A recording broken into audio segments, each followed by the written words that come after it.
It's 8:30 p.m. on Saturday, June 29th, 2024, and I've got the sun is setting on the horizon. Let me show you the sunset colors. Ooh. Ah.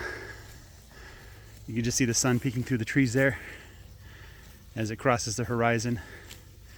And the sky turns from a blue to a pink, orange, yellow, and up above me the dark blue color is going to start turning darker and darker until it reaches the black of night. So we are at the magic hour of sunset.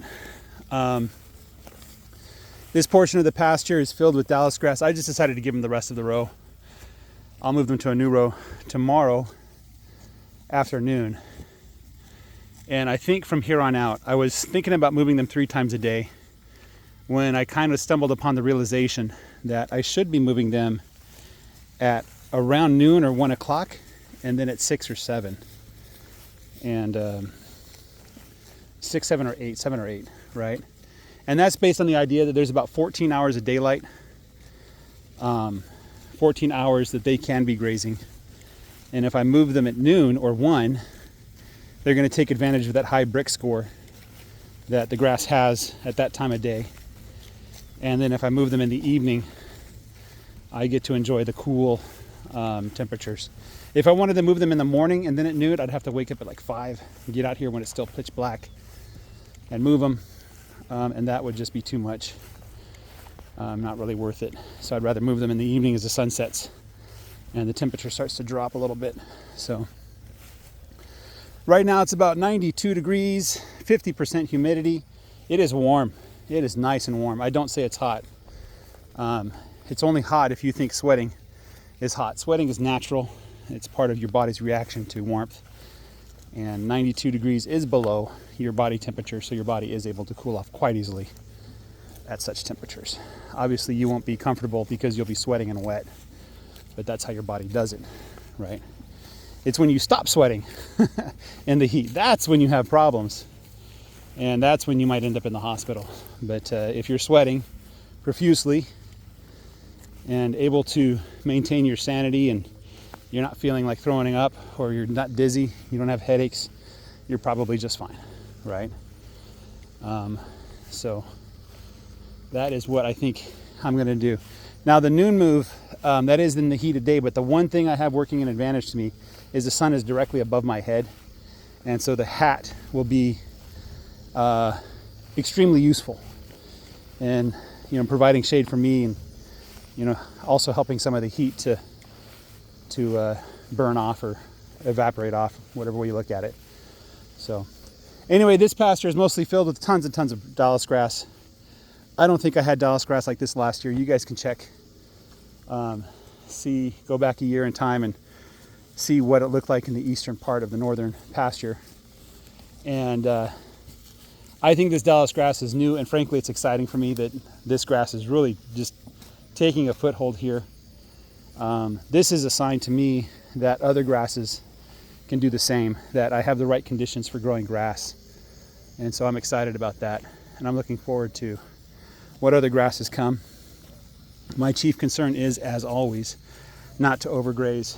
And the 3 ways you overgraze is you let cows stay on one piece of ground for more than 3 days, and they overgraze because they go to the freshly growing grass and they nibble at it, and that kills the grass. Another way you overgraze is by taking 2 bites. If they're taking 2 bites of a grass, that's just too much damage. The grass is going to have a hard time recovering.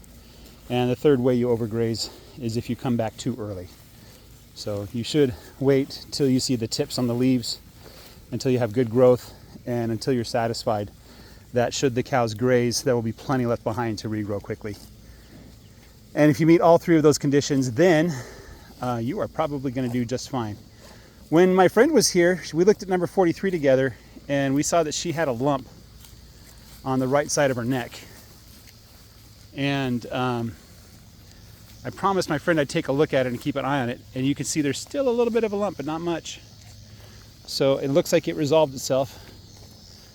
I'm very certain it was 43 because it was a mostly red cow and it was the one next to red. So there's still a little bit of a lump there. on the right side of the neck. And if you go back to previous videos, there's one video where I wasn't talking about it, but I was focusing on this calf, and that lump was much bigger. And so now it's almost completely gone. So hopefully tomorrow when I come to move the cows, I'll look and I'll see that it's completely gone. I don't know what caused the lump. I just know that it was there and it was kind of concerning to me.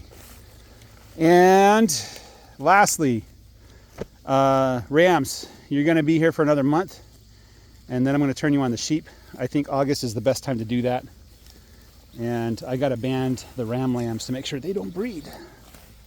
We'll get some more St. Croix genetics in my flock, but I'm seriously considering bringing in a nice Dorper ram, you know, to get some Dorper genes in my flock, you know. But probably not for this year or next year or the year after. Probably something I do when I feel like it won't put a strain on the finances at all. I don't think it's going to make a big difference one way or the other. It's one of those optimizations that you kind of save until later. So looking back at the previous pasture, doesn't look like they overgrazed at all. I didn't really look at manure patties, but I'm not seeing any here, which is kind of concerning. There we go. There's a couple. That one looks a little bit hard, but it's okay. Sorry, I just ate dinner. My stomach is grumbling. That one looks a little bit higher than I'd want, but it's okay. I think there's a good plopper over here.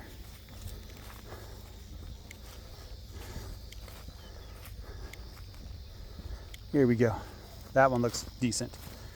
That one looks pretty good. A little bit higher than I want, but it's okay. That's all I got for you guys. Have a great day. Enjoy your Sunday. Take care and bye-bye.